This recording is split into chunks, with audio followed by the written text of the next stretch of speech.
Cublak cublak suwong, suwong etang gelantar, mambu ketunel gudel, pak empong lera lere sopong guyu dele ake, sir pong dele kopong, sir pong dele kopong.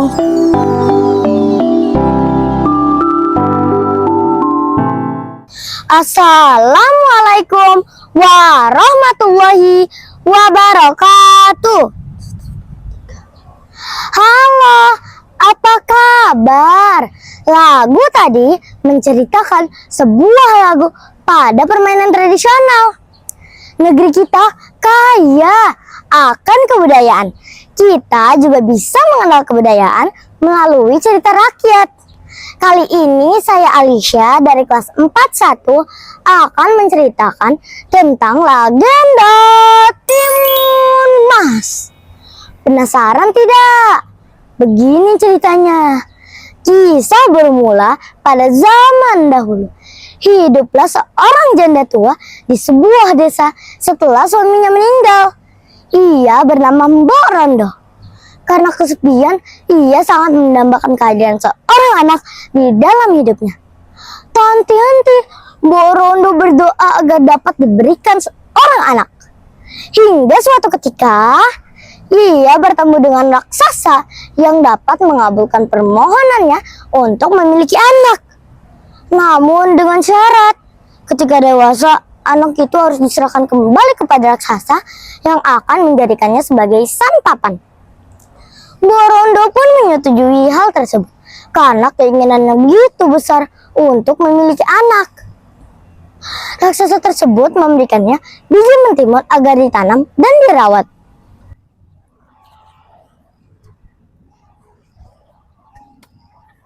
Siapa sangka beberapa waktu kemudian biji mentimun yang ditanamnya tumbuh dengan sangat besar dan berkilau seperti emas.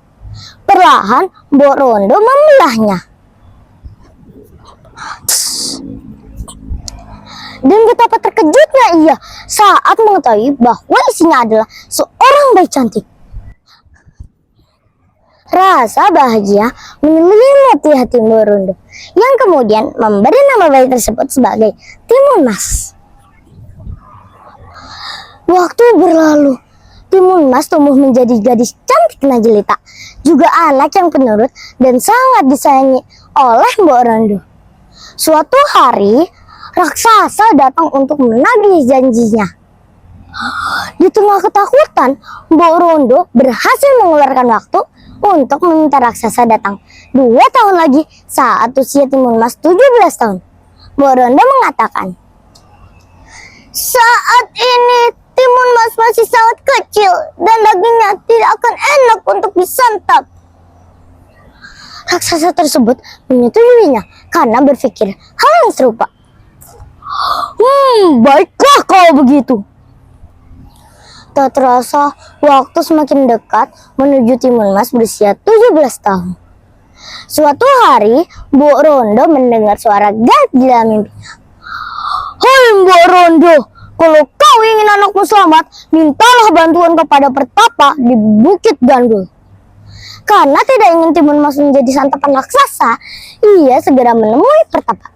Sang Pertapa memberikannya 4 bungkusan yang isinya biji mentimun, jarum, garam, dan terasi. Ia menjelaskan khasiat benda-benda itu kepada Mbok Rondo. Sesampainya di rumah, ia menceritakan rahasianya selama ini kepada Timun Mas dan memberikan pemberian Pertapa kepada anak tercintanya. Keesokan harinya, raksasa datang untuk menagih janji Mbok Rondo. "Hei, di mana janjimu?"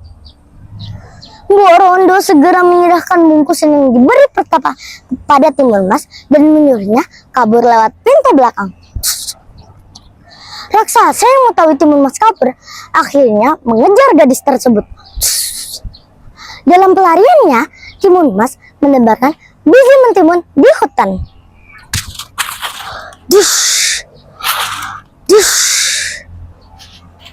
Ajaib, biji mentimun itu berubah menjadi ladang mentimun yang lebat buahnya. Raksasa pun langsung melahap buah-buah tersebut yang menambah tenaganya. Hop, hop, hop. Berhasil melewatinya, raksasa kembali mengejar Timun Mas. Timun Mas pun segera menebarkan jarum. Dus. Seketika jarum itu berubah menjadi hutan bambu yang lebat. Raksasa berusaha untuk menembusnya, meski harus melukai tubuhnya karena tergores dan tertusuk bambu. Berhasil melewatinya lagi, raksasa kembali mengejar Timun Mas. Timun Mas pun segera menebarkan garam.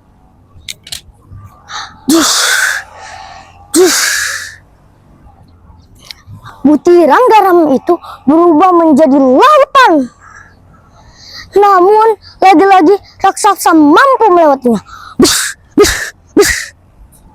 Hingga tersisa satu bungkusan lagi yang berisi terasi.